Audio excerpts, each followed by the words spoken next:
Doğdun doğalı, sen gün mü gördün?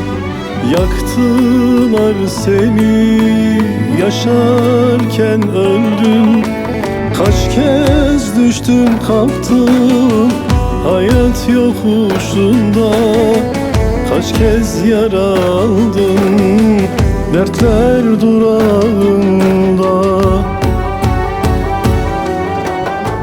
Sus ağlama deli gönlüm, biter geçer acılar. Zamanla iyileşir yürekteki yaralar. Dostmuş arkadaşmış boşver, iyi günde yanındalar.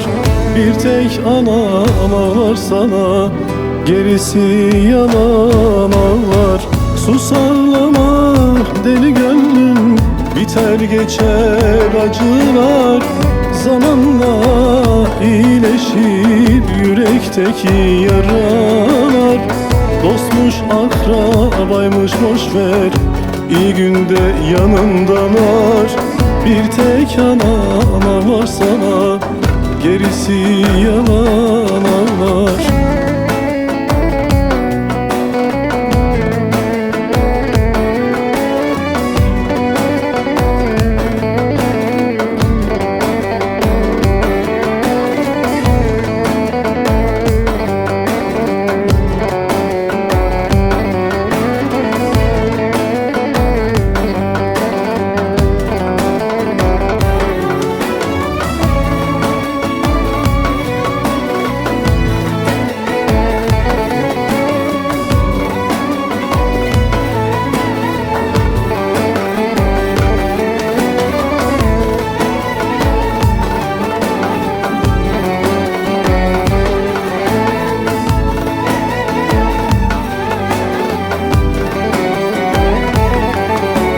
Gençliğin bitti acılar ile, ömrüm çürüdü hasretlik ile.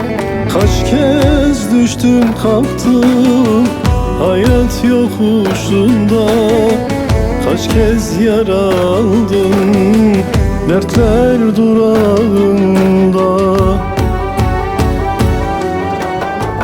Sus ağlama deli gönlüm, biter geçer acılar. Zamanla iyileşir yürekteki yaralar.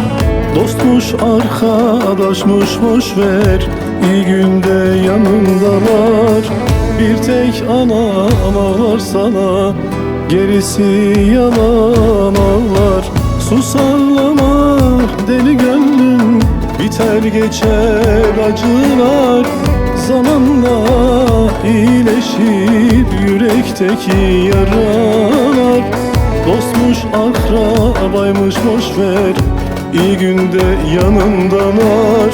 Bir tek ana var sana, gerisi yalan ağlar. Sus ağlama deli gönlüm, biter geçer acılar. Zamanla iyileşir yürekteki yaralar. Dostmuş arkadaşmış boşver, iyi günde yanındalar. Bir tek ana